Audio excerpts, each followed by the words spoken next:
into our topic for the day. As always, I'll start with Dr. Amanolate. Thank you very much, Collins, and good evening to your discerning listeners.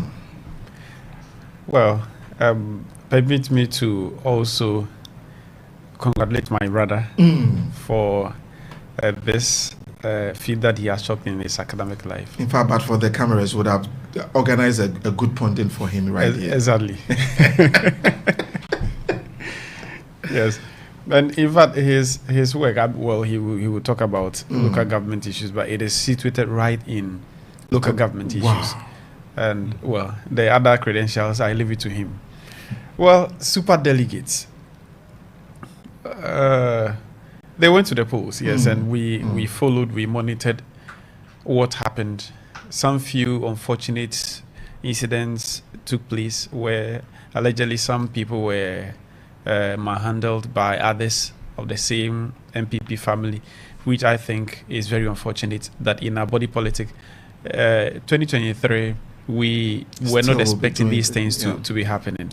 As we realized some 2 weeks ago, that these things were rife in the early days of our independence. And if in this Fourth Republic, where we've seen tremendous improvements in our democracy, these things are still happening, then I think that we need to relook at the structures we put in place, and which I think it is not too good a thing to happen in today's politics. We should be able to contest with ideas instead of contesting with fists. That should have no place in our politics in 2023. Now, maybe a little before we move on with the outcome. Yes, how things turned out. It wasn't a surprise to me that the vice president was so bold on the wall. Exactly, that the vice president will lead. It wasn't a surprise to me. I was expecting Alan Chamartin to be in the top 5. I was expecting Kennedy Japan to be in the top 5. For the others, I think that these are the 3 main contenders when it comes to the MPP flag bearership for 2024. But you look at how things turned out, the gap between the vice president and the other contestants. I am not surprised it happened that way. I say so because if you look at the dynamics of those who voted, the voter population with the super delegates, most of them are in quotes politically elite. So the political elite, we expect that this will happen, especially when it comes to the candidates that were contesting. When it gets to November, I believe that it might be a different story. If even Dr. Bawumia wins, the gap, I don't think the gap will be that much, because the message that Kennedy Japan is selling to the delegates, I think it is more of a grassroots thing, and it is good that we will talk about grassroots participation. So his message rather resonates with the grassroots instead of with the elite.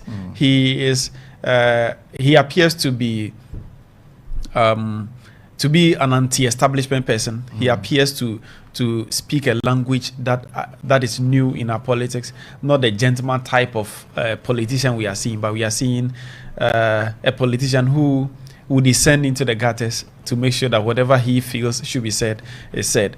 So, is he the Trump-like person in Ghana?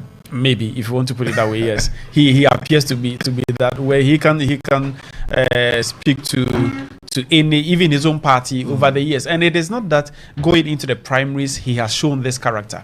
It has been with him for a long time. So we know that it is his nature.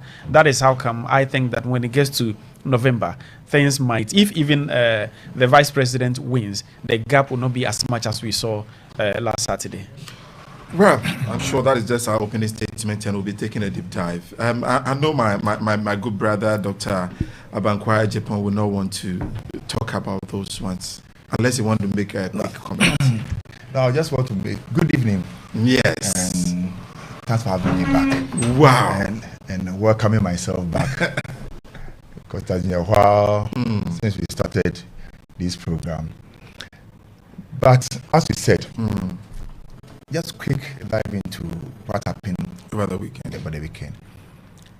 Some key lessons that I took were, one, issues of discipline.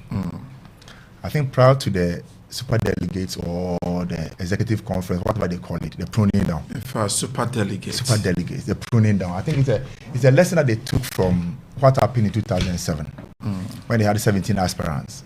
And the party has gone on to review their constitution, and they have come up with this thing with a sense to prune down the numbers. Before the poll day, I think there was some announcement in the media about some of the arrangements for security and all that. One key thing was what was expected of the delegates. Delegates were supposed to go cast their votes, don't show it to anybody, follow the protocol. The Ghana Police Service was supposed to be responsible for the total security of the place.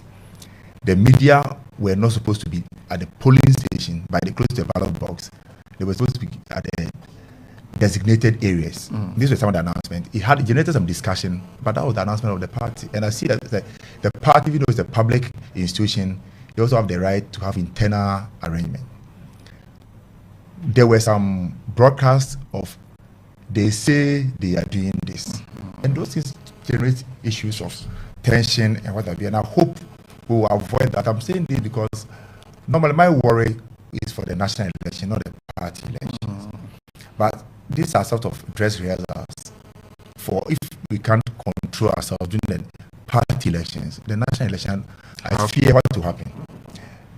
Then the second thing was, I was wondering why the party even took the decision for super delegates, because the party was instrumental in kicking against the separation of voting day for parliamentary and the presidential elections. In 1992, the presidential election was in November, and the parliamentary was scheduled for December 7th. And that was boycotted. And after the presidential and the stolen verdict, NPP protested. So the reforms said, okay, we should have all together, so that we prevent the bandwagon effect. But now, the bandwagon many effect years, is likely to come. because once you have it, this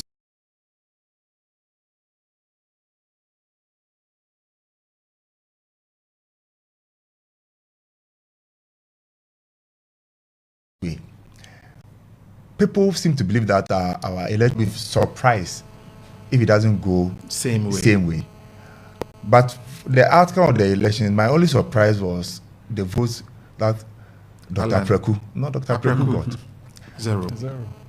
And that's the surprising part. He has been a minister, he has been a party elder, he has been an MP, he has been touted as one of the senior people in the party. And this election was by the seniors. Basically, it was his peers, the National Council, the past executives. And no one felt that he was I was surprised. Yeah, so if he got zero, and he himself also did not have a vote, I guess.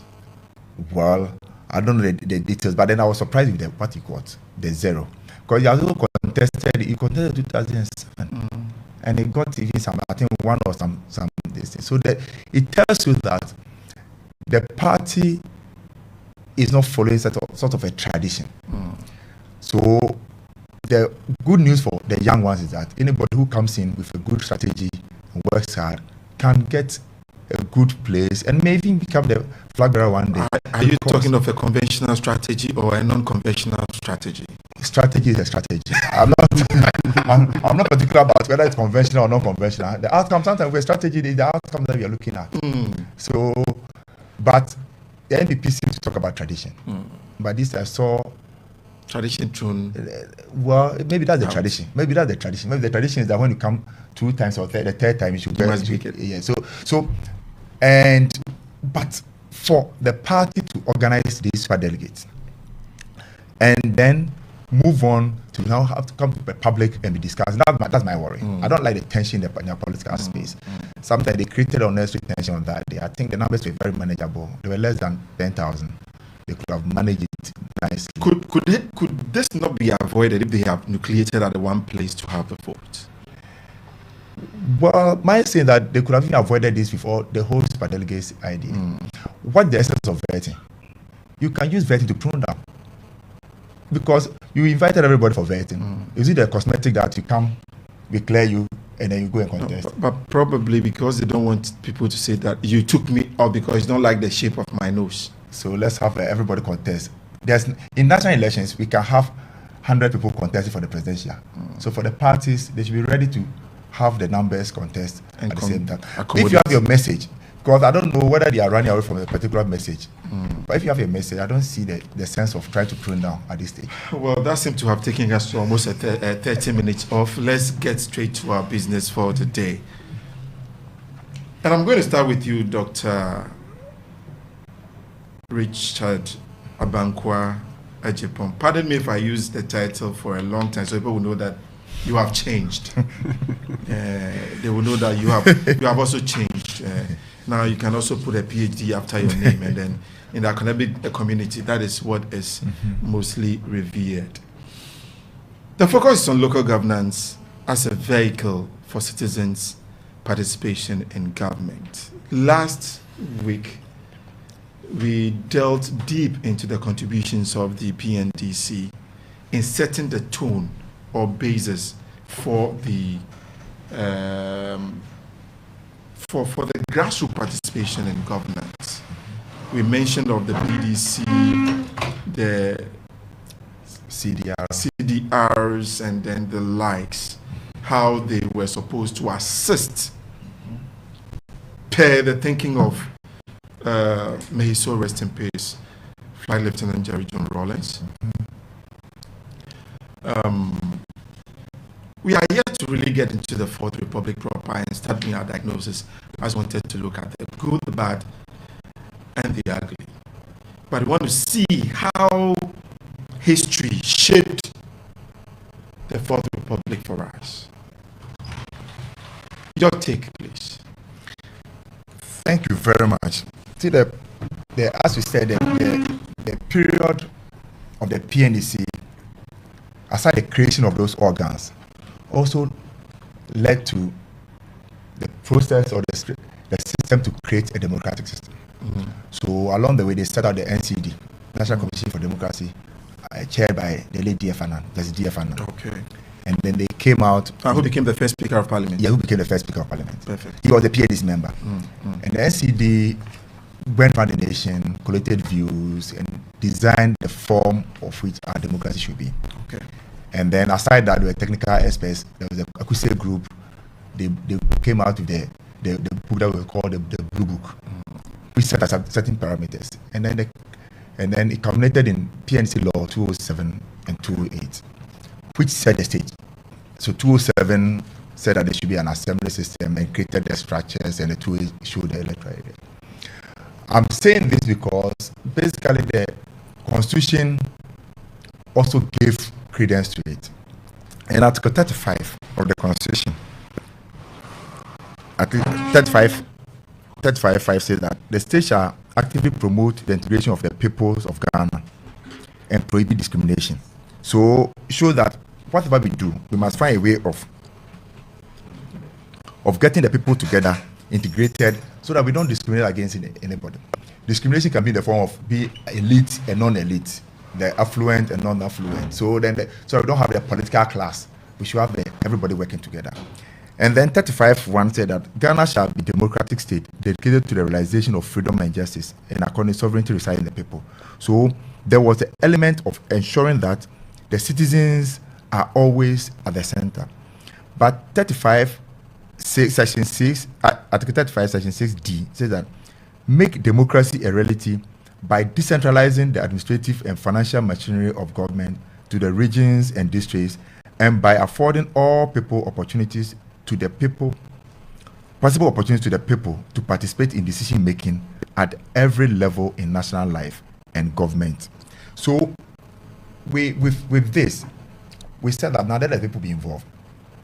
So decentralization in Ghana was not just a governance frame or reform, but was a means to get the people involved in the governance of the state.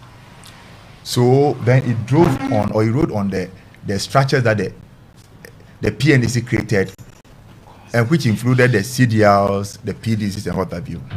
So fast forward, in 1994 we had the Act 462 of Ghana, with the Local Government Act, which set the stage what local government means to Ghana. So the 462 created some structures which separated the known local governance structure, which we always see as the chieftaincy institution, from a formalized local government structure, which became a state agent made up of people who were not part of the traditional authority, but who also wielded certain power. I think we will need further education on the local, that is a traditional local governance system, and then this one that was carefully structured to take the grassroots of our democracy. Okay, so if you look at our historical past, even through the period of pre-colonial and colonial, the form of government that we knew at the local area was through the traditional authorities, where depending on where we are, either it is the chief, which has the hereditary peers and what have you, and the structure was there. But the constitution, the national constitution also dwells or accepts customary law. And these traditional authorities operated with customary law and practice. Then we also had the chiefs leading the community mobilization, issues of peace and conflict, addressing them at local. But these traditional authorities were seen as non-state actors. Okay. It was limited to session of the people. You either, for instance, I am an Akan, you're either a royal or a non-royal. No matter how educated you are, no matter how wealthy you are, you never get closer to family, the you can never become the king or the chief. In fact, you can not even carry the stool. Exactly. Exactly. Everybody has a role, so you are a subject. So that one seems so much more discriminatory related to some extent. Well, it showed that it was sectionalized. Perfect. I don't want to use the word discrimination. Okay, sectionalized. Sectionalized. Certain persons can occupy certain positions of authority, and certain persons never be. So what the combination of the discussion with the PNDC and the PNDC law 207 then opened up that now the lowest person in the community, if you satisfy certain requirements in terms of lowest person in terms of the traditional setup, if you satisfy certain requirements, you can become the head of that local community. And local is either a functional or judicial. But what our law focused on was the territorial, the spatial dimension. Okay. So the local area, for instance, as an example, a Futu is clearly delineated. They have their own boundaries that shows that it terminates here. And from a Futu, we go to this local area. Okay. So the local, in some areas, is coterminous with the traditional authority. In some areas, it even divides traditional authority. Yeah. So these were the idea, also to foster harmonization and integration of the community. So this was what the PNDC started with. And with the Constitution, the 207 gave way to Local Government Act 462, which also created the structures. So it clearly articulated the Constitution, says that there shall be a chief executive. 462 says that who should be the chief executive. The local government is supposed to do A, B, C, D. Then 462 also gave inclination that these are the specific things that can be done. But after 3 decades of decentralization, 2016 there was also another reform, which brought about the Local Governance Act. See, the distinction is that the first was Local Government Act. It focused on the structure, and then 936 talks about the Local Governance Act. There's a new learning that why don't we harmonize all the local institutions at the local level, that all the local governance institutions. So Local Governance Act then brought in the traditional authority ideas, the citizens, the opinion leaders, other interest groups, so that now the emphasis is on bringing everybody together for the common development of the local area. So the 936 has also amended the 462. So currently the 936 now looks at the administrative side and as well as the functionality. So this is basically the whistle stop what the legislation does. But there's a clear recognition that at the local level, there are dual authorities. Informally, I'll use the word dual authorities. The traditional authorities will remain relevant. In fact, they are very resilient. And in some districts, the traditional authorities have been very functional, and they command the territory. They are playing developmental role, and even they are in almost all parts of the country, the traditional authorities have a major role to play. But there's also the accountability aspect where we can only exact from the functional state actors, the MMDAs. So the picture is like the traditional ones, even though in the traditional setup there's an accountability structure, you can't hold them so much to it as you can hold the governance side. Is that what we're looking at? That's what I'm saying, and you can see from the activities. For instance, the assembly can be dissolved perfectly by the president without recourse to anybody. But traditional authority, the president cannot bestow any chief. Even when there's a contention, it is even the Supreme Court, the traditional House of Chiefs, the National House of Chiefs goes through the process. So the issue of exacting accountability, and also because of our traditional system, it is also difficult for the citizens to intrude into that space. But it's easy for the citizens to demand accountability from the former local government. For sure. But the two institutions are working together and should work together in the local area. Wherever there have been issues of conflict between the two, it has affected development. And wherever the two are working together very well, you see the effect on development. That's why whenever there's a chieftaincy dispute, it affects the assembly's performance. And whenever the assembly is also having their own challenges, it may affect the chieftaincy. So the two, this is a dual system, must work together. The interesting thing is that these dual institutions are supposed to be apolitical, apartisan. Yeah. They are political institutions, yes. but they are apartisan. They cannot be partisan. So even though the community, everybody votes, everybody suspects everybody color. In Ghana, we have a very wonderful way of suspecting people's party. You mention your surname, you are given a political party. Wow. So Abankwa, and then quickly somebody gives you a political party. Oh. Like you are from XYZ party. So College AWUKU. College AWUKU. Oh, ABC. so that's it's a very interesting thing in Ghana here. But at the local level, in spite of your ABC or XYZ party, we all work together for the common good of the community. That's what makes the local government interesting and worth of.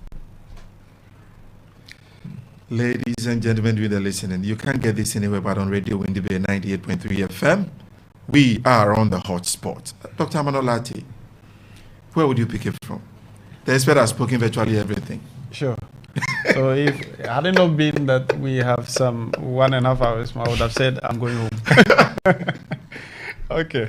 But I want to take it from the angle of participation, because we are looking at local governance as a vehicle for citizens' participation. Yes. And at the World Bank and development partners, lately, they have shifted emphasis to participation in terms of beneficiaries.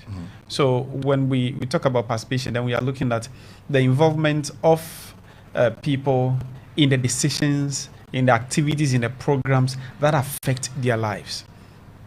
So the local government architecture that we have in Ghana, it is meant to consolidate participation.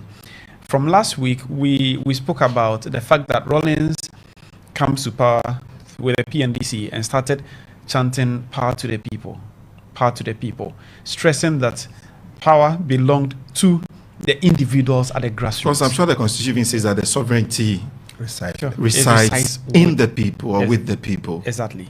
So local government is only meant to consolidate, to strengthen, to emphasize the fact that the people must be part of the governance system that we have. And as Dr. Ejipong said, the architecture we have, it is meant to help us so that those who hitherto wouldn't have qualified to take part in decision making, now they qualify to take part in decision making by getting themselves elected. They join a group that can take decisions, and it is not one that you stay there for life till you die. No. Now, every 4 years, we go to the polls and we have an opportunity to change. And that is the beauty of the local government system that we have. It is meant to make sure that there is participation. But when we talk about participation, Ansel and Gash, they said something about participation, and when it comes to governance, now thankfully we have moved from local government, we are talking about local governance. And when we look at participation and governance, that they call it, their theory is collaborative governance. That collaborative governance, the theory simply explains that every decision that affects a group of people, the state actors or the state agencies are supposed to involve even non-state actors, because the policy or the decision or the program or project in a way affects them. So all those who are affected by a policy, they are supposed to have a voice in shaping of that policy or that program or that project, in carrying it on, in evaluating. And in fact, research has also proven that when there is effective citizens' participation, it results in sustainability of projects. Once they are involved, there is ownership. And when a people or a local people own projects, they own programs, they are likely to ensure that those programs become sustainable. And so many examples could be given. Well, in fact, it brings to mind this person that went to put up a toilet at a place that it was supposed to reduce openification. Apparently, the structure got put up, and the people will bypass the structure and go still continue their thing. That was simply because they did not consult them. And apparently, it is alleged that the structure was put at a place that was a forbidden area. Sure. So they will not use it. Exactly. That is just to emphasize the point you're making, that when you involve the state actors and the non-state actors who are the beneficiaries of a project, it gets acceptance. Sure. And it gets well used. Yes. There is even an example of a community where they were gifted with a borehole. They felt that the women travel long distances to fetch water. So in order to reduce their burden, they brought it closer to their village. Closer to them. And the women will bypass the borehole and go to the river to fetch. And upon research, they found that the women usually don't get opportunity to meet each other. Socialization. Yes. So the only opportunity for them to chat among themselves, to have a conversation, and to talk about things. In fact, use the word to gossip more. Okay, you are saying it. It will be the distance from their homes to the riverside and back. They stand at the riverside for some 30 minutes. As they fetch, they are chatting. Then as they bring the water back, there's some more. Good. So this one had the woman being consulted, because that particular project was going to affect them primarily. Why were they not consulted? So without consultation, without their participation, it resulted in that particular borehole becoming a white elephant. And they preferred walking long distances, miles, to go and fetch water, carry on their heads, and bring the water back. They preferred that one just because they were not consulted. And the story that one to have heard of it, that yes, we can't just go to an area where a sacred group. How can I, mere mortal, go to where the ancestors are resting and go in and ease myself? It wouldn't be possible. So when communities are not involved, when the local people are not involved in policies, in projects and in programs, then we see failure of those projects. And there is a simple thing: when you don't engage, you are likely to fail, because engagement is very necessary. So our local government system is meant to get every Ghanaian involved at the grassroots level. I know my unit committee member. What I mean is that I should know my unit committee member. They should be around me, just some 2 houses away. So I am able to get my unit committee member to understand the challenge. Not even to understand the challenge, he or she knows the challenge, because we live in the same vicinity. Perfectly. So easily things could be done because it is very close to us. And that was what was intended for a local government system, so that we will not always, as is happening now, we will not always blame central government for our challenges, but if with resources and everything, we should be able to solve our problems at our local levels. Shall we say that the state actors have really actualized this vision, or they had played it in such a way that, though the constitution says that let us get it to the people there, we still sit on the ivory tower and make the decision and drop it on the people below? Well, I wouldn't say that our state institutions haven't done their part. What the Electoral Commission is supposed to do is to facilitate the election of assembly members. They do. What the Ministry of Local Government Rural Development is supposed to do in helping with the formula for distribution of District Assembly's Common Fund, it is done. Just that there are complaints that, not that there are complaints, we know that the District Assembly's Common Fund, they delay getting to the assemblies. Other roles that are supposed to be played are played, but not to perfection. But I think that at the local level, I will lay much of the blame at the doorstep of us, the local level. I don't know, our dear host, distinguished one, of course, whether you know your unit committee members. I don't. Myself, I don't. So how is Ghana's parliament responsible for this? If I'm not even the assemblyman, do I know? Dr. Japan and I, we were talking about it, and well, I believe when he gets to him, he will talk about some of those issues. That Jatakro, where I live, I don't know my assembly. The one who maybe represents I'll start asking my producers. Maybe they work about, so they'll be able to give you some of the unit committee members in their territories. Yes, we appear to have lost interest in grassroots participation in politics, and it is a high politics that I care so much about what happens at MPP's primaries than what is happening within my locality, which is very unfortunate. And this one, I think that it is because we are not showing much interest in what happens around us. But the first point where I should get interest is at my locality, within my locality, 4 houses away, what is happening. The unit, we should be able to have meetings, we should be able to discuss issues that concerns us. Our street lights are not working. Why should I complain to the MP when we have a unit committee, when we have an assembly that could help solve these problems? That was what, in fact, that is what the assemblies are supposed to do. Unfortunately, we have not been able to exert accountability from our assembly members, and they're having a field day because anytime these things happen, we're on radio, we talk to the MPs, we ask the MPs to come and address these issues. When we know it is not the mandate of the assembly, of the MP to fix these things. But yes, well, maybe because they promise us. No, but as you rightly pointed out, when the common fund is not going in there, what would be the fuel for the assembly to operate? There are many other sources of revenue generation. You look at this area, for instance, a Futu municipality, and what are the main sources of revenue generation, apart from the District Assembly's Common Fund? Well, we see that they take some tolls on the road. I don't know how much they're able to realize out of that. Then market tolls that they take, not much. But some assemblies are able to enter into business ventures and are able to raise some revenues. So assemblies that are not that resourceful, we look at where they will be able to raise revenues. There are many other sources of revenue. Assemblies entering into business. We'll come to talk about that. Let me move to Dr. Ejapon. Yeah. Okay, take from where he left off. In fact, the assemblies are allowed to run business. Okay.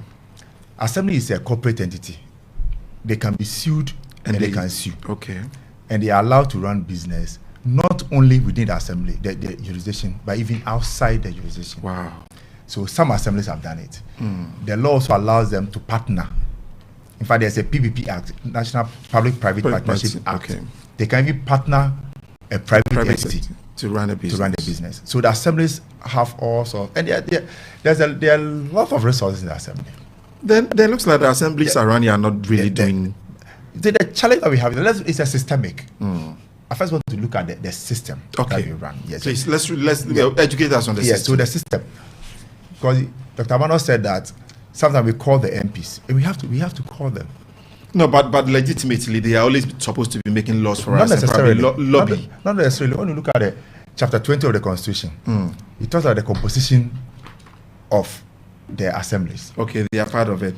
There's a chief executive, member or members of parliament within the assembly, elected assembly members, and then appointed assembly members. Yeah. And the assembly, now it has become a catchphrase. Oh, the MP is an ex-officio member. In fact, the MP is a member. The only difference is that the MP doesn't have a casting vote, or he doesn't vote. But he can debate every issue. And sometimes the assembly, it's not every issue that they vote upon. Sometimes based on the debate, the presiding member may see the direction and they can draw conclusion. So the MPs have a role to play. The MPs are supposed to serve as a liaison between the assemblies and the national government. So they have a key role to play. But the MPs are supposed to work with the assembly as a corporate entity, not as a personalized office of the MP. Else, the MP will be paying hospital bills. So sometimes MPs are positioning themselves to be doing that. Wow. That's why even there was an issue in '96 when the common fund, there was a revision to have the MP share of the common fund, which they can use for development purposes and not to just support certain fanciful projects or what have you. So the MPs have a role to play within the assembly and they can debate. A lot of our MPs have more information because they have a national outlook and they come to a local area. So they can even help shape the discussion at the local level. Many assemblies have adopted a policy or they have become an appendage of the national partisan or national politics. That's the problem. So in effect, you want to say that the patronization of the district assembly concept is what is causing them not to really perform effectively. Well, I won't say that the issue of the party, but the patronage. There's too much patronage and clientelism. I've been involved in assembly. There's an annual assessment of the assembly's performance. Okay. And the assessment is in two folds. Key indicators. The performance measures and the statutory functions. Okay. You go to almost every district, the districts have been scoring 98% on the statutory. Oh no, when you score it, because there's a scoring for the statutory, there's a scoring for the performance indicators. And there's all the district performance assessment too. There's a framework. Okay. Last year, the average in many of the regions were around 96. No, but this district, when you go there, so could it not be the objective that is set for the assessment? So it means that what it means is that the people know what they have to do. Okay. But are they doing it? There's a lot of cosmetics things happening in the assembly. Because the national level set a clear framework, it's clear agenda. What do you want to do? Last 2 weeks, there was a Northern Development Forum in Tamale. Major forum. In fact, since my engagement in the local government system from 1999, this is one of the most popular, biggest forum, brought academia, brought a lot of people. In Tamale Modern City Hotel, had discussions, there were chiefs, there were opinion leaders, there were CSOs, community members. After the forum, I was expecting the MMDAs to replicate it in their districts. Because the bigger issues were, what are our development agenda? What are we doing? So that's why we are talking about participation. After the MMDAs were supposed to send it down to the district. Every district should do it. Some time ago, there was a GIZ-sponsored program in a regional economic roundtable in the Denbro-Hafu region. After Sunyani, the districts were expected to have a district economic roundtable. So the patronage has been one of the challenges. I feel that every assembly is raising revenue. There are multiple sources of funds. But if you want to see how well the assemblies are, pay attention to the Public Accounts Committee discussion on TV and radio. It's terrible. And we hear the figures that have been mentioned. And then the sort of diversions. So it is okay for us to be lamenting. A lot of Ghanaians like to do that. We like to lament, there's no money. We don't have funds. The common fund has in. How much is the common fund? The common fund is supposed to be not less than 5% of the GDP. If Ghana today, we are crying that we don't have money, how much do you expect the common fund to be? Meanwhile, there are a lot of donor inflows. There are a lot of businesses. There are a lot of rates that are being collected at the district level. The salaries of the staff are paid from national level. Some of the utilities, roads are being financed for the national level. So what is the assembly using the funds for? These are some of the things that we have to answer. Exactly. I know that sometimes I have a lot of friends in the assembly. When I speak like they'll get angry. They tell me that, oh, now you have left us, so you're not in universe. You don't know what is happening. But the issue is that I have an idea what is happening, but we have to do a little bit more. The assembly have the power for development control. The assembly can say that you can't build here and you can't build there. And the assembly can say that before you put up a house, this amount of money they have to pay. This amount of money they have to pay. So what is the assembly using the funds for? This is some of the things that we have to answer. The assembly have the power for development control. The assembly can say that you can't build here and you can't build there. And the assembly can say that before you put up a house, And now people are constructing. And people are paying. But assemblies are waiting they are relying on an old law, which says that when you occupy your house, that's when you pay property rate. So you see a lot of mansions in Accra, which are, the owners are in Europe, they are not occupying the houses. By law, they cannot pay property rates. And they are uncompleted house with people dwelling. When you go and assess, the property will be like 50 cedis per year. And they are rather people that assemblies are attacking. So let's redesign our strategies. The system says that there is an executive committee at the MMDA level. This executive committee has the chief executive who must be accountable, and the primary responsibility is to be accountable to the assembly members who are accountable to the people. We don't know our assembly member. So if you have an issue, where do we go? Who do we speak to? Everywhere we know our assembly members. When we really see the assembly members, when we have some brush with the law and we are at the police station, then the assembly member will come and grant you bail. Francis, is that not it? No, let me tell you a very sad thing that will happen. Where I live in Accra, I live in my area. We had a couple of people who are working in the local government. Sometimes our directors, and we met an assembly member because the resident association we had certain issues. And before the assembly member was telling, no, this is not our work. And we said that, Honorable, we know your work. This is your work. Just involve us to assist you. We can support you, but it's your work because you must lead. I cannot just walk to the assembly. When I walk to the assembly, I must go and complain at the PM's office. But you are an assembly member, you don't need to go and complain. You are going to demand based on a resolution. But assembly members are folding their arms. And he was just looking at you like that. And they insist that it's not their work. So we will move away and go to our MP. That's one of the reasons. And the MP will whip them into line. Yeah. But the assembly system is very important. We must take it very seriously. And when the assemblies also start collaborating with the traditional authorities. For instance, if somebody wants to set up a business, there was an agenda 111. In the news, we're saying that they were not even getting land. So then you are giving an excuse to a government. But if you have the land, what are we waiting for? The assembly can get the land when they speak to the chiefs. And then the chiefs will give the lands. And then the assembly can have a land banks. The assemblies are expected to have land banks. How many assemblies do have land banks? Because the lands that don't belong to the assemblies, you can only get it through collaboration with the traditional authorities. Yes. So the assemblies can do a lot of things. But there's a systemic thing of people folding their arms, people not willing to study and to learn and unlearn some of the old things. And then we keep on blaming each other. Could it not be that Kweku Mensah did it this way and it was good for him? Why do I change? But Kweku Mensah did it this way and he's gone. In fact, when I joined UEW, things have changed. Yes. Things have changed. So since I joined UEW. So if I said that, when I joined UEW, we were because I remember my first time I was teaching in the pavilion. In fact, I taught at the not the pavilion, the amphitheater. Okay. Amphitheater, we had a board there. That's it. And then when you are speaking, the people, the students are around you, you keep turning around. Yes. Now the halls have even projectors. So things have changed. I can't say that when I came here, it was the amphitheater, so you must also go to the amphitheater. We don't do things that way. The assemblies must also move with time, and things are changing. But the challenge is that citizens' participation. How can the citizen get involved? Participation have two dimensions: the demand-driven and the supply-led. When you are not being given the opportunity to participate, and you know that you can have the access to participate, you must now demand it. Yeah, but let's look at it.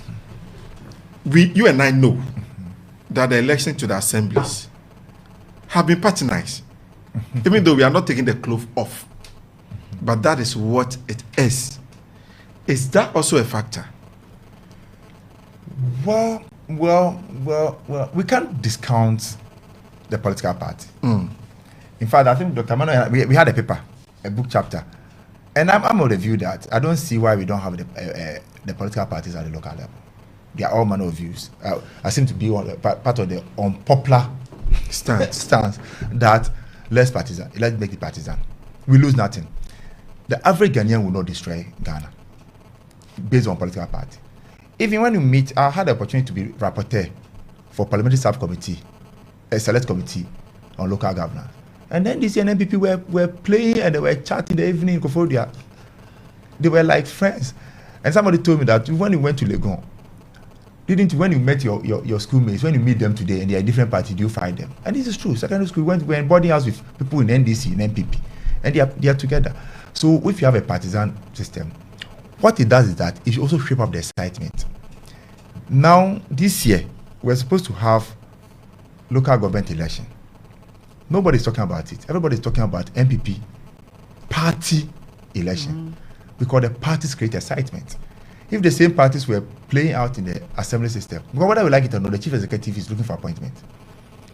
Since 1993, all the chief executives I've known have been appendages of a political party. They have been working for the party. They have been know them. So why don't we allow them to play a partisan role? Let the in parliament they are not fighting, they are not drawing daggers and knives, but they are parties. So when we have it at the local level, we can create the excitement.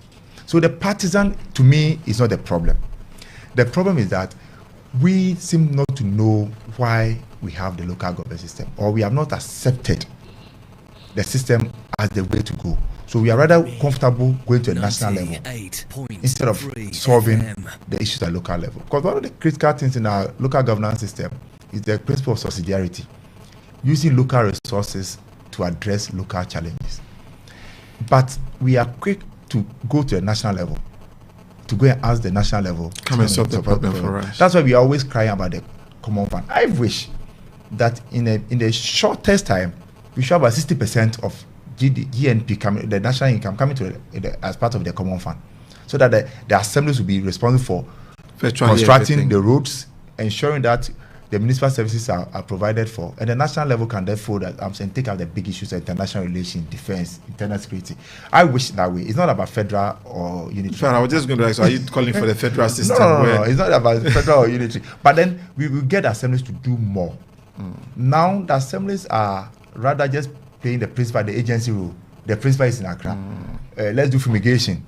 The assemblies that do fumigation. But then, what is that? And then the bill is taken care of out there. Maybe the bill is also not taken care of, because there are a lot of contractors who are also crying that they have not been paid, and we wonder how they got themselves involved in that assembly. So if we get the citizens to be involved, we can have meaningful local governance. So we're taking our very first break, and we'll come back and continue this hot discussion. Quality assurance, quality assurance, UEW quality assurance, we bring to your doorstep. Time with quality assurance, a sensitization program of the Directorate of Quality Assurance, University of Education, Winneba. This program will be held every last Thursday of the month at 9 a.m. on radio. The wait is over. The long wait is over. Hotspot is back on Radio Winneba 98.3 FM on every Tuesday between 7:30 and 10 p.m. I'm sure you really want to be part of this intellectual discourse, devoid of political coloration. I mean, partisan political coloration. The producers are there to do the fact-checking of everything that you say, and you are sure to be cross-fired. If you don't give us the facts, others will supply the facts. I know you don't want to miss it. Catch us on Radio Winneba 98.3 FM, and you are there to be part of this very discourse. Meet me there, your regular host, Collins KOFI AWUKU.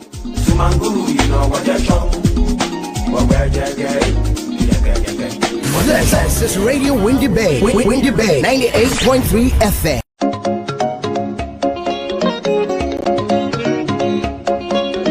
The wait is over. The long wait is over. Hotspot is back on Radio Winneba 98.3 FM on every Tuesday between 7:30 and 10 p.m.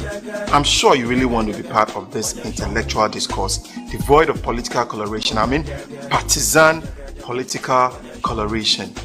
The producers are there to do the fact-checking of everything that you say, and you are sure to be cross-fired. If you don't give us the facts, others will supply the facts.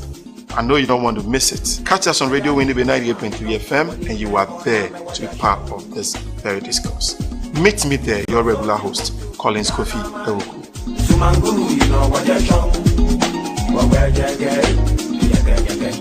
This is Radio Windy Bay. Windy Bay 98.3.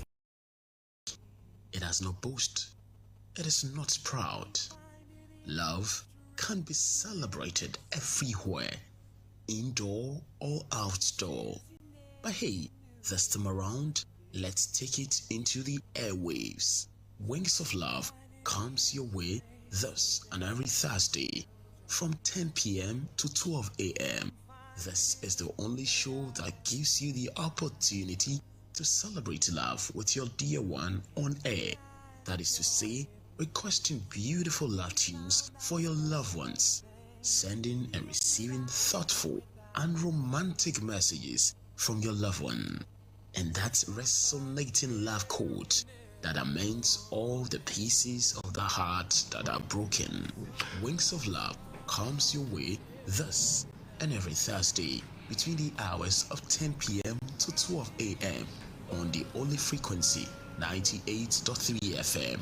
All right, so we're back from that short break, and the education we have had so far tells us that we cannot run away from the local governance system, because that is where our development will come from. But the biggest question that I have right here is, what is preventing us from patronizing or participating in the local governance system? Okay, thank you very much. I think our knowledge of the decentralized system is key. I feel there's limited knowledge, and we are not having opportunity for active citizen education. So the average citizen doesn't know what to do. For instance, when you walk to the Futu Municipal Assembly and you are going to apply for business operating permit, where do you pass?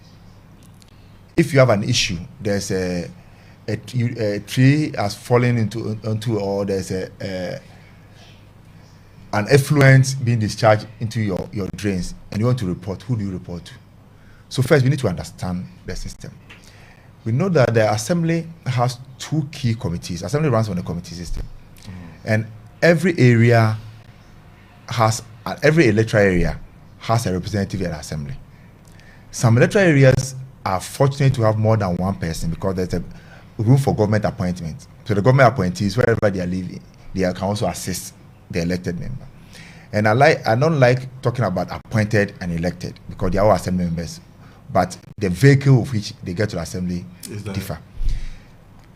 But when you get to the assembly, every assembly member is member of at least one subcommittee of the executive committee. Okay.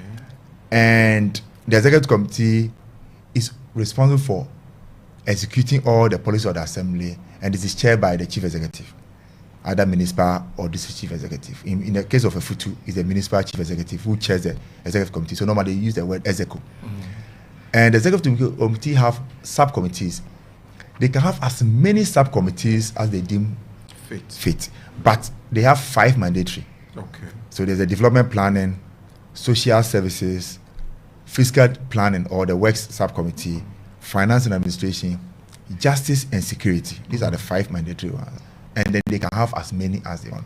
A FUTU in the past was part of the ILO Decent Work Project. Yes. They had the SPG, and the subcommittee for gainful employment. And they have had decent work. I really remember Ambrose Intiwa was on that committee, and they did a little work on that. So that was one of my first works from '99. Wow! So I was coordinating in Accra. So that's what got me to know something about the FUTU. And it was a FUTU and Swedro, and subsequently Swedro. So these are the subcommittees, but there's a critical subcommittee, and now every assembly member except the presiding member. The presiding member is the chairperson for the public relations and complaints subcommittee. Wow. And he must have an office. So the PM is a very critical member of the assembly. In fact, if a PM is strong, in my view, that is the speaker of the constituency. In fact, in the case of the PM, it's not just the speaker. Even though he's convening the General Assembly and he chairs the General Assembly, he can also, through his judgment, summon the MCE. It can even cause the removal of an assembly member. Wow.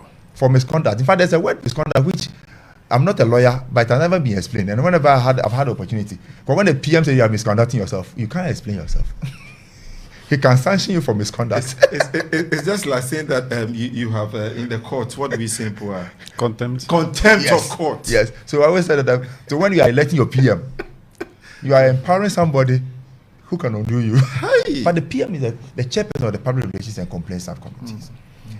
And he ensures that there's a client service element at the assembly. Okay. So the assembly, when you go there, the client service is supposed to be on the ground floor, so that it takes care of the physically challenged persons, Okay. and everybody can just walk into So it. like the reception sort of. Not the reception. There must be a dedicated place where they can even Wow. take confidential information. Where if I want to go and report my assembly member who is very powerful in my area, I need to have a place to go and report so that the assembly member will not see me. So I just want to say I'm looking for the client service. Client service. office. So normally the PRCC, the Public Relations and Complaints, and we believe that the PMs are credible persons. Wow. They are person of stature, and they can take those complaints and then act upon those complaints. But what is blocking the citizens from engaging, in my view, is that a lot of citizens don't know this. I'm hearing for the very first time. And assemblies myself. themselves are expected to educate the community, but they are not doing it. Secondly, No, but why do you give a dagger to someone to choke you? not necessarily, it's a collaboration. I believe that in this world, when you collaborate, you gain more than when you compete. So when I'm transparent with you, when I tell you that these are my challenges, these are my capacities, and if you may even have sympathy on me, you may not even beat me up. If you realize that I'm a weak person, I cannot fight, and I made you aware that I've never thrown a blow before, I cannot do this. Even when I irritate you, you may not slap me. But if I come and I pose as if I can fight you, that's where you may be willing to fight me. So I believe that when you are transparent and you are willing to collaborate with the people, you get the people on your side. Secondly, the assembly must have at least 3 meetings, general assembly meetings, at least 3 general assembly meetings. And before the meeting and Is it within the 4-year term? no, a year, annual. And surprisingly, I've been part of the assessment. Every assembly have been having their minutes to show attendance list, signatures. I'm saying this, I'm not being mischievous, but I'm saying that so the assemblies have been having those meetings. Let's put it that way. They have been having the meeting. But before and after every meeting, the electoral area community members must be briefed. So it's also a supply led. It's when the assembly member come to the community to come and brief the assembly members. That's where the community members will get to know. And in some districts, I did some work with a district in Ashanti in Ejura. They were using the Presby Church. Okay. So when they go to the church, in fact, the excuse was that it was costly to organize the community. You must hire canopy, you must get chairs, you must get refreshment. So in Ejura, they got the Presbyterian Church. Jasu in Ashanti region, they also use the Presbyterian Church. Because the priest, the resident, I think the district minister was an appointee, government appointee. Okay. So they were using the church. So when they go to the church, free accommodation for free hall, the chairs were there. They could even have the PA system, and then so the assembly member was using it.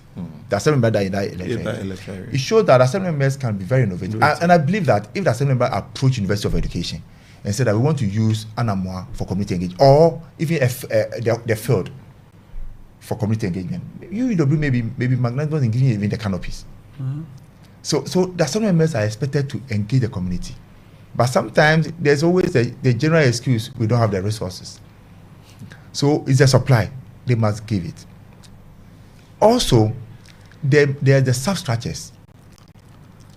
The people who are leaving us, we have seen that we have to go and pay our tolls at this market. So why don't we expect them, ask them to explain issues to us?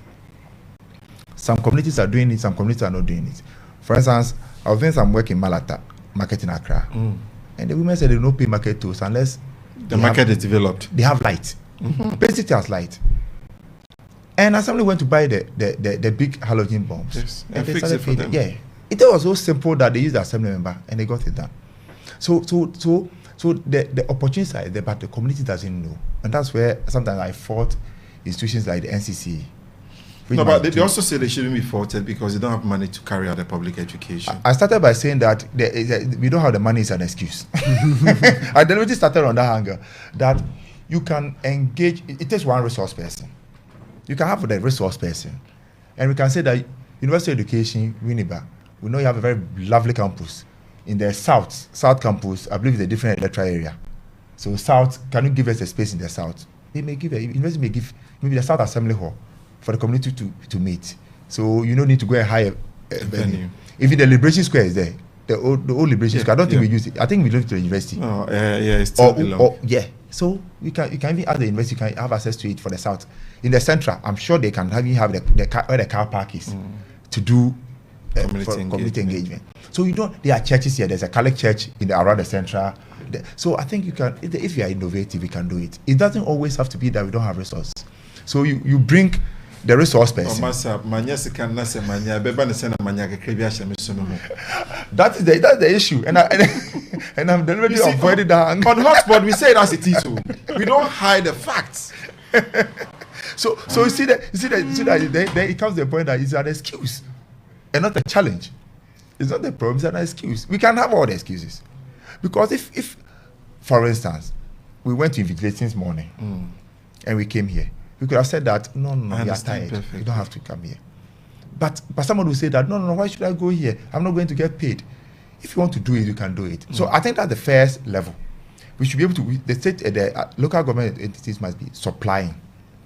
Then when the citizens know it, then they can demand that when we have potholes in our area, or the roads, or our gutters are choked, we don't need to call the MP.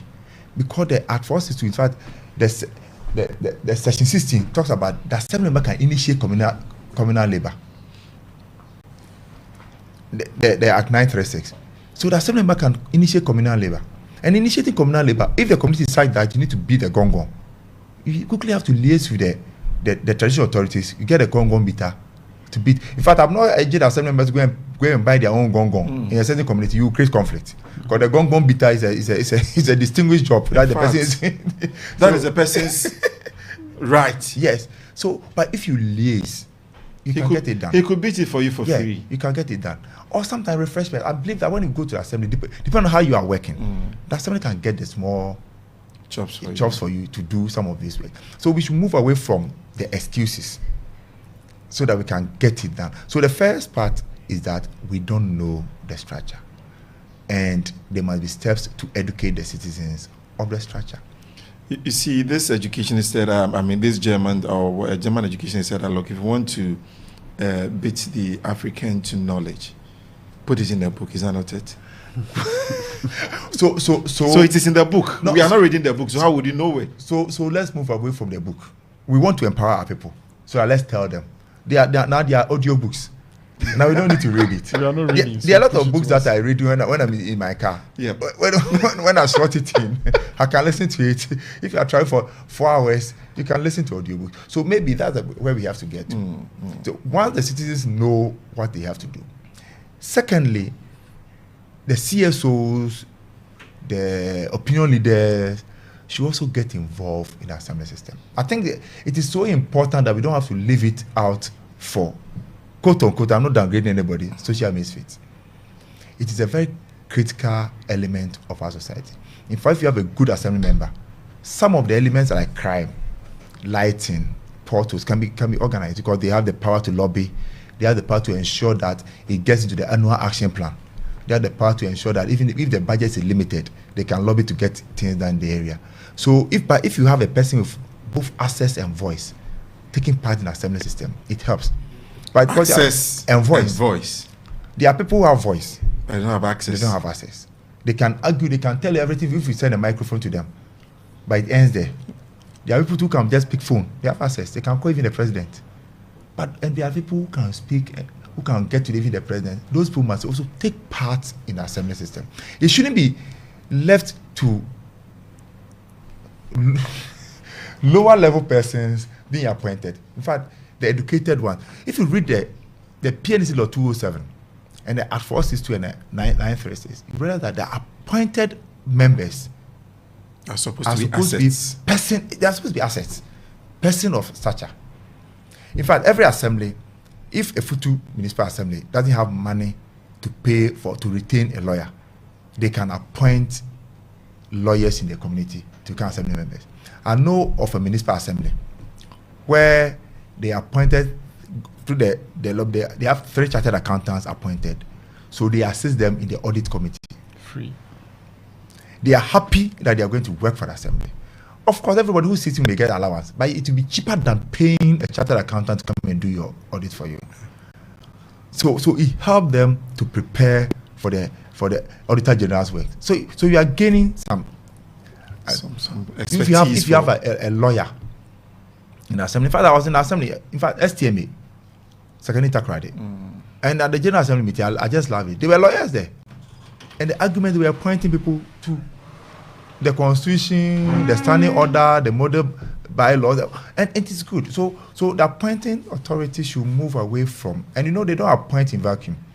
The president doesn't know all the people who are appointed, even though the letter says that they are appointed by the president. At least to have to be submitted to him. Exactly. And then he makes a choice out of it. So the person compiling that list should think about the local government area. But would the person always think like that? That's what means the word should. I hope so. So if he thinks about the local area, then we can get appointed. Because you don't need to appoint your friends. You can tell your friends that, look, let Kofi Mensah go. I will help you. Even Kofi Mensah will be the assembly member, but I will help you to do ABCD, so that we can all get the area developed. So if you move to that level, I think that assembly system can work for us. Dr. Amanolade. Well, Dr. Japan has said a lot about those things that are blocking citizens from participating. Talking of public education, that yes, let's not talk about NCC because we will give the same old excuse of not having enough resources. Of course, sorry. During the COVID, they were giving cars. Soon after COVID, those cars were taken away from them. Well, but during the COVID, a lot of cars were marshaled. And so it's with pandemics and emergency issues. In fact, I listened to General Njidehu when he was talking about on footprints, and when he was talking about how they had to mobilize for the first ECOMOG in Liberia. He said they took all the water tankers of Ghana Water. Wow. It is part of because it was an emergency, they need to mobilize. When they send our troops there, we need to have a water backup. So it's emergency. COVID was, I'm sure COVID, a lot of people, some schools, even some secondary schools. So thereafter, they couldn't have given them the cars to use? No, but I'm saying that I believe that NCC can do more. Before I joined the university, I think around 2006, 2007, there was an activity in the regions, and we used NCC officers. I was a local government then. We used NCC officers. So they have officers across the country. In fact, I was even doing a program in Volta region, and my translator of the NCC person. So they are all over. Yeah. What are they doing? They don't have money. That's why I said that it is true that they don't have money. It is true that they are not giving good budgets so that they can go out for public engagements. So what are we doing? They are churches organizing themselves. My church organized, and we got a Ghana fire service person to come and give us basic fire safety tips. And when the person came, we gave the person a small stipend for fuel. We got the police to come and help us on security tips, because we have this spate of robbery and what have you. Give them something small. And I think, so if NCC decide to liaise with the churches, the social clubs and what have you, it's the officer who may go around and do it. I don't see Information Service Department, the advance anymore. Now I don't see it. Probably. Do they even exist? Well, I don't know. But probably. Green and yellow. That green and yellow that came some time past. Yes. Yeah. But these are all the elements. Now maybe it is, now we don't need it. But because everybody's on social media, everybody's doing WhatsApp, everybody is doing TikTok. But you see, what is the NCC doing? Traditional radio is still traditional radio. I know, but let's ask ourselves a question. There are some churches or there are some priests that their sermons, they chunk it 5 minutes and it's on TikTok. And you can hear you can get the impulse of the whole sermon. What is NCC doing with that?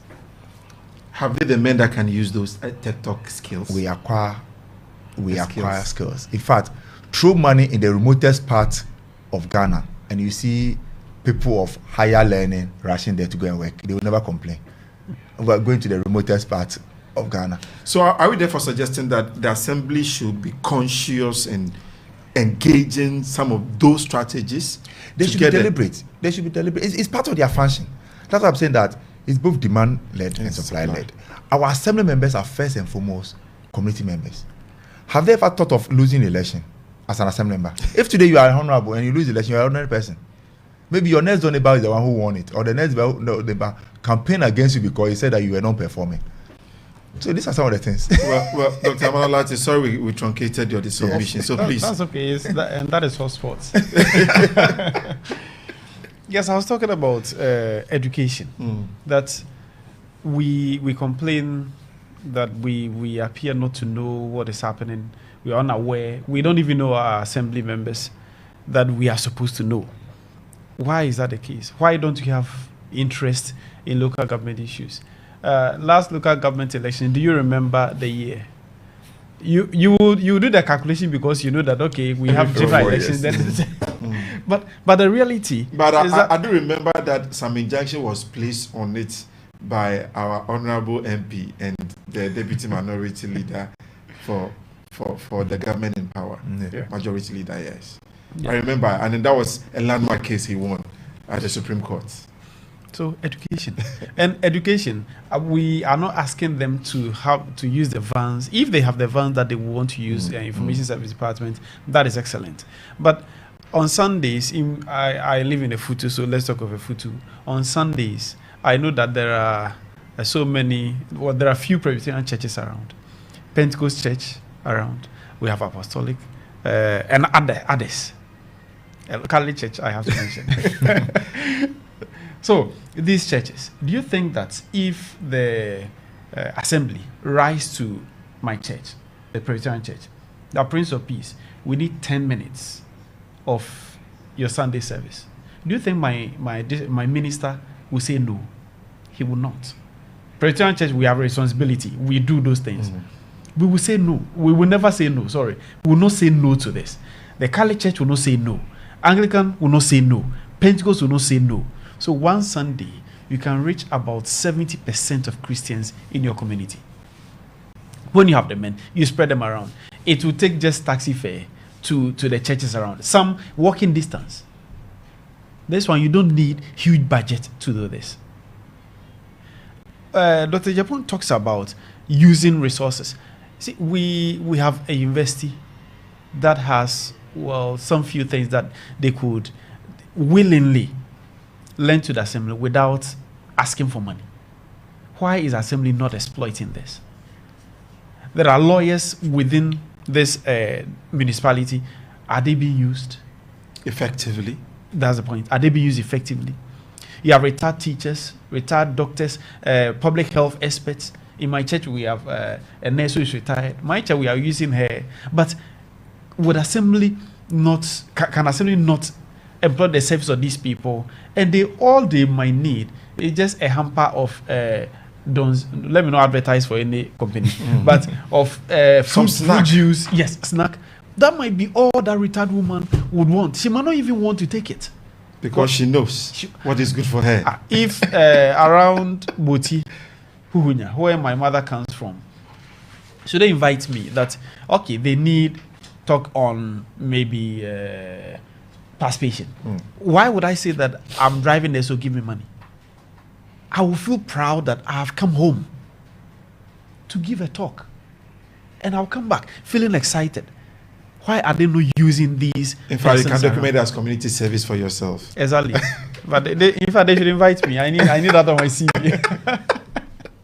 But the point that I'm making here is that they don't need so much to get these things done, to whip up interest amongst the people. It is a matter of interest. On election day, why do we record low voter turnout when it comes to local government elections? It has been consistent, low voter turnout, as compared to the general elections. It is because we don't have much interest in it, and we are not having interest because you don't see the professors contesting to be an assembly member. You don't see it. You don't see the headmasters contesting for an assembly member. You see the taxi driver contesting for assembly member. This is, I am in no way spiting taxi drivers. But what I mean is that we appear to be relegating the local governance and local governance issues. In fact, we think that one is non-beneficial to some extent. Exactly. But that's what rather impacts our very existence. That is where we should rather lay emphasis, because our development will be proper when we empower the local government. And you need people with the brains, with expertise to be at the local government level. Unfortunately, it is not attractive. Another thing is that I think that it is because it is non-partisan. That is how come we have very low turnout I will and not low contest interest. it, because the two of you have the paper on that already. So I will not contest it. But I'll be asking for the what informed the study. Okay, we'll come there. But you know that the political parties, they are one of the major agents of political mobilization in this country. Yeah. In fact, in any political system, when it comes to when it comes to mobilization of the masses, political parties, maybe after churches, your political parties, they are able to mobilize whatever it takes. They will. If we make local government partisan, don't you think that interest is now going to arouse in local government? Because the MPP, the NDC, the CPP, the PPP, they are there. They will make sure they win. In that sense, we whip up interest. But when we leave it to non-partisanship, what happens is that, well, because it is non-partisan, where am I getting my funds from? All these things. Could it also not be that because we have monetized such elections, it is difficult for the person that have the ability to contest? Because I don't have the money? You must print posters. You must go house to house. You must have a few people. In some communities, you have a campaign team. They hire a taxi, and they put the horn on the taxi, and they go around in the evening around 5 p.m. late afternoon, just blasting and informing people that this person is seeking to be this. It takes resources. So if I don't have the resource, I'm the poor university lecturer. Where will I get money to do this? I am sure people will contest that statement from you that you're not a poor university lecturer. I'm sure people will contest it. Oh, okay, well, they will contest. Just as we are talking about not having enough information at the local level. In fact, they don't have information as to what. Well, listeners, it's hotspot, and it's just like that. Take it, live it, we on. But we really are focusing on this very serious and very important issue of how, as citizens, we can participate effectively in governance in our very local community. And for all development, that is where the key is. But we seem to be losing sight of it.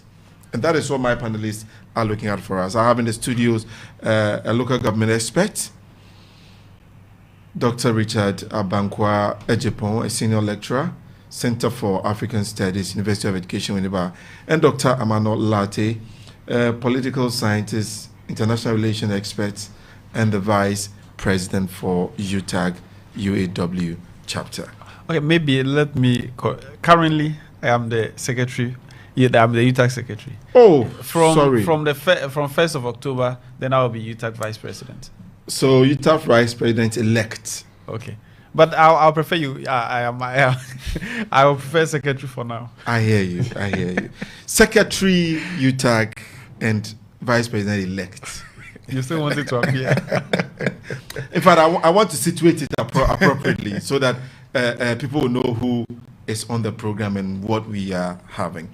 It will not be long. We'll be calling off. Of course, the Facebook pages are there. You could still bring your comment. We will read it. If you want to reach us on phone, it's 020-3923-158. Same number will do the WhatsApp for you. Same number will do the SMS. Just drop it, and my producers will bring it up, and we'll discuss it. So moving forward, now we've seen the things that seem to be making it difficult for people to have the knowledge to participate. Granted, this information is gone in. Is there any other motivation that should make people go in? Yes. I think that there should be enough motivation for us all to get involved and to participate. I am calling for us all to get involved because the most basic of things that will ensure that I have some better conditions of living in my community could be secured through the assembly. The silting of gutters, something as basic as that, getting drains done, Fixed. getting the street lights fixed, organizing the community for communal labor to clean our own frontages. These things we need. We need to get involved. In fact, if the assembly calls for these things and we refuse to appear, there will be no show. You can be hauled. Yes. In this case, we need to get involved because it concerns me. It concerns us. It concerns us all.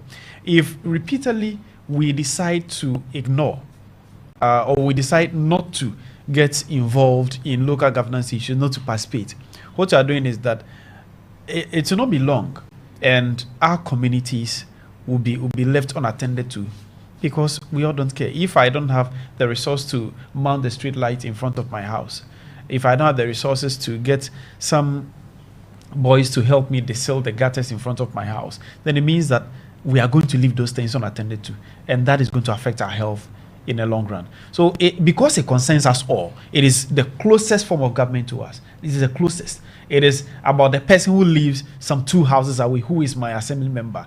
It is imperative that we all get involved. And for, one day, I can become the assembly member and the presiding member. Once I become the PM, then you have the influence to also do what you need to do in order to come out with some development for your community. So it's a shared responsibility. We need to get involved because it concerns us. We need to get involved because it concerns us. What's Ankasa out in what you born? Francis Mekani here. Oh yeah.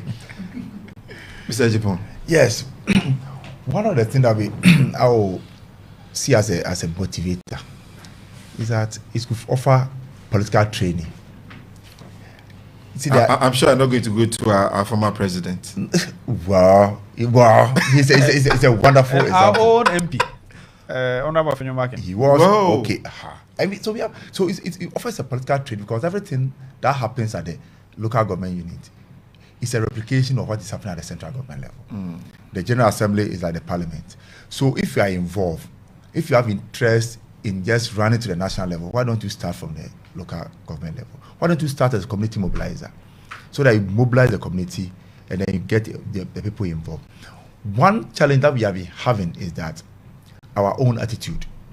The question is that if our assembly member calls for a deba of community members, will we attend? If our assembly member, because Dr. Mano was mentioning about professors or the educated ones are not contesting, and then exams period or what have you, educated ones want to be sleeping, and the evening at 6 p.m. the assembly member want to call for a community deba so you discuss waste management around the lorry park. I'm tired of. See that. So we must change that attitude. Once we change that attitude, we must see that the community is ours. We live in that community. We benefit from the community, and we all have our key stakeholders in the community. If you recognize that, then that's the starting point for us to get involved. Because the idea is to get involved, but we must understand so that we can get involved. And once you have the political training, also it is not bad to have it on your CV. We are just talking about community development and community service. And you see, a lot of people, through their involvement in the assembly system, have been able to engineer certain forms of development in their localities. For instance, if you start writing letters to the municipal assembly for the assembly to come and clear waste or to come and graze your road for you, they may not come. But if an assembly member goes, an assembly member knows the budget, an assembly member knows the engineer, he knows who to speak to, that work can be done easily. So, in a nutshell, there's opportunity for all of us to be involved in the assembly system. And once we do that, I believe that we can facilitate local level development. You should be motivated to participate in the local government system, and that is when you will be taken good care of and better care of. But you need to first go to learn what the local governance system is like for us. Above all, attitude is the ultimate. The examples I've been giving. Oh, and I saw on one gentleman's status, Honorable Afenyomaken, when he contested for the assemblyman position, Kojo Bedu. Yeah. Young man contesting for. So I was really surprised. This man was fancy for matcher. So and I believe it served him well. Could it be the reason that they that have really risen to the rank is difficult to unseat them? Naturally, you know the community. You have engaged the community. I believe that for his electoral area, he has an idea, a fair sense, and he can also easily integrate. Because the assembly member, the work of the assembly member is more of the grassroots mobilization. So I'm sure it plays a role. And I'm sure if everybody does that, it will help you somehow.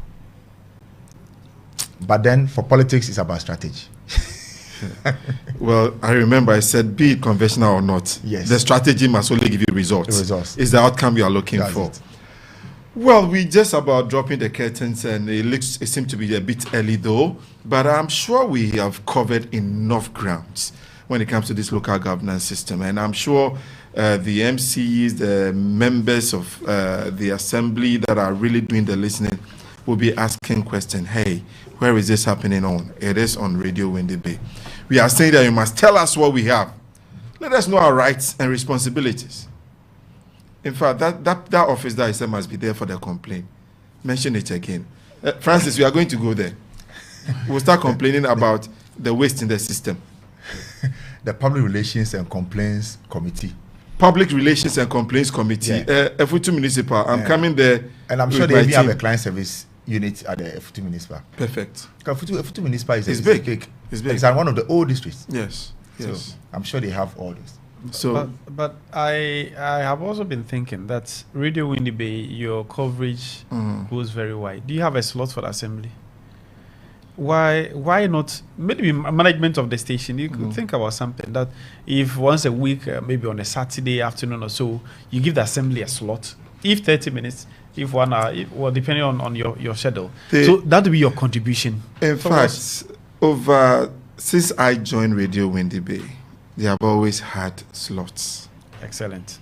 You see, and they don't value the slots. They prefer to pay. No, you know hotspot, we say it as it is. At times you are looking for them, they won't come. Francis, is it true? You get it, but they are interested in probably charging us for our master and what have you. So why would they complain that they don't have, they're unable to educate because they don't have resources? When a station like yours they could have had is giving it to them for free. So once you are making us who are joining you and assisting you work, and you want to make us pay for the thing we are using to make you work, then it is only appropriate that you also pay for the services so we can have the money to pay for. Is that not right? Yeah, but maybe another question. Maybe this evening just asking questions. Oh yes. What is the most readily available resource in this municipality? I see lots of trucks with sand winning. Are they there taking their pound of flesh? Are they doing the queries? The challenge with this question is that you are assuming that the sand winning is taking place within the F2 municipality. Maybe it's another district. Yes, maybe they are just transiting and passing through.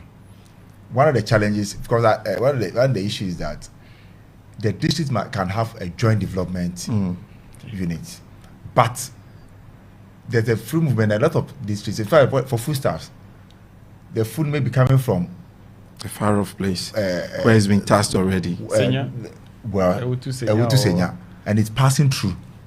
So the challenges are the fact that you see the tracks, but the assembly notes is economic based. I believe that assembly knows because every assembly has a medium-term development plan, and as part of it, they must do economic analysis. And I'm sure they have this. I can appreciate why I said they need the experts to be in the assembly.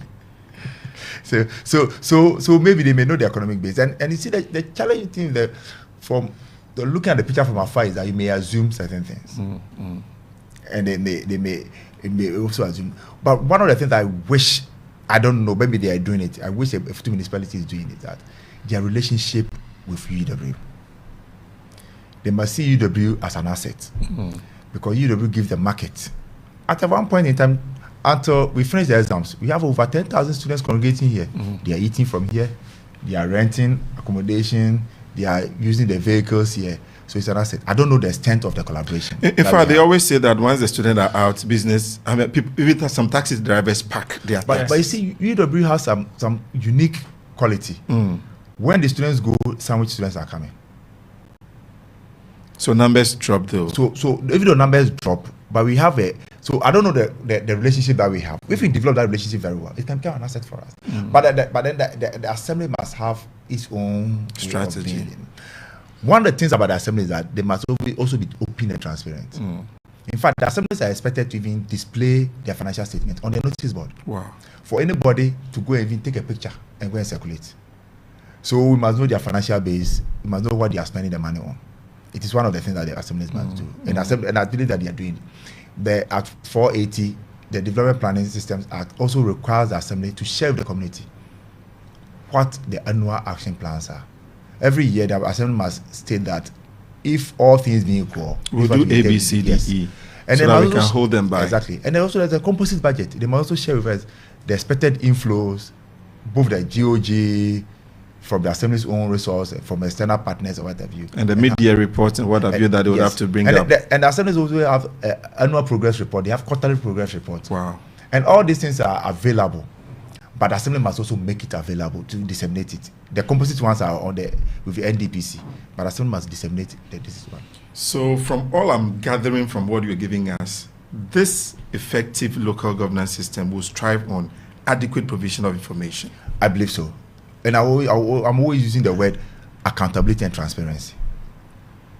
If you are accountable and transparent, where I've had opportunity of engaging assembly members, I've always started by asking them one question: that how will you feel if you lose your seat tomorrow and become an ordinary citizen, and your neighbor also decides to withhold every information from you? How will you feel? Any assembly member doing the listening, please call us and give us the response how you feel if you also become like myself, and then the assembly member for the area is holding the information. I'm sure because they know the various due processes, it could just walk in there and get the information, even though the assembly member has not given. Yeah, but surprisingly, sometimes the assembly also creates challenges. Let me just, this is one of the thing that worries me more. Something like building permit. It's a development control.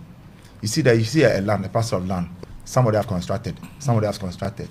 The one plot in between, the owner wants development permit to construct, and it takes him forever. Meanwhile, the owner will be paying for a development control because somebody is not doing their work. And we are saying that, we want to have the statutory building committee to meet, and they cannot meet for the past 3 months. These are some of the challenges that. And if you start going to build right now, the people will come and say stop work. Yes. But thankfully, some of the pressures, the deep-part assessment tools, they are claiming that they are doing they are issuing the permit very fast. But these are some of the things that demand. I said that the citizens must also demand. We must demand to be involved, while the assembly must supply us, so that the demand. It's a very huge and complicated system, but it can be made less complex with a lot of information giving and education. Some is what we are doing right here on Hotspot. I want to say a very big thank you to the two. We expected 4, but I'm sure we've done quite deep. May I take your concluding statements? And then I would say appreciation to our production team, who are tirelessly there. Even though they are tired, they said they are not going to go till we finish the show. So I'll take first from our freshest doctor, who is appearing on the Reloaded Hotspot for the first time, Dr. Agyepong. Thank you very much, and it has been an interesting time sharing what we think we know. and I want to emphasize that the local governance system is the way to go. It holds promise for our development. Sometimes focus on the national level, the issues are much more complicated. But if you can tease it down at the local level and we understand our processes, we can get all our development aspirations attained. So I want to encourage all of us to get involved in the local governance system. Let's all get involved in the local governance system. That is the call from Dr. Ejepong. Nene. Oh, thank you so much for another opportunity to share some few thoughts with your discerning listeners. That local government and local governance is the way to go. It is the arrangement, the governance arrangement that can ensure that development goes to every corner of this country. And the serious we take it, the better for ourselves. That we should get interested in local governance issues. We should engage our assembly members more. We should engage our MCs and DCs more. That we should also, if they are not coming to us with issues of accountability, we should also demand. We have the responsibility as citizens to demand that they meet us and that they account to us. So we have a shared responsibility. We have a duty to this country. We have a duty to our regions. We have a duty to our districts and our communities to ensure that there is development. And that development can only come when we have a very strong local governance system. So I want to urge us all, let us do the little we could to ensure that the district assembly system that was introduced in the at the eve of the Fourth Republic from the 1980s, we strengthen it so that it becomes a perfect system to ensure development of the local communities. It started by power to the people, became government, local government, and now it's local governance. Let us study the trajectory and let it work for us. Other nations have come to study it from us and they are benefiting from it. Why not us? We are told Malaysia came for palm fruits from us. Now they are doing so many things with the red oil, but what are we doing with ours? Go back. We need to move on. We need to move on. Thank you very much, Dr. Emmanuel Latien and Dr. Abankwah Ejepong. We are so grateful. Hey, we are so grateful you passed through for us today. And I want to say a very big thank you to the producers, Felix Amukwedu, Francis Taus Bole, Bright Fuga, the multimedia men who have made sure that you have seen us on the screen, Bismarck Ampon, Caesar, Abraham, Benedict Techi, and Emmanuel Kwabite. Our technicians, A.B. Geni, Osman Mumunim, and Jonathan, we say a very big thank you for making sure that our listeners have heard us from wherever we are. Let's make a date next week, and I'm sure we are going to delve into the first term of the Fourth Republic. Then we'll be looking at the good, the bad, and the ugly. My name is Colin AWUKU, out of the session for now.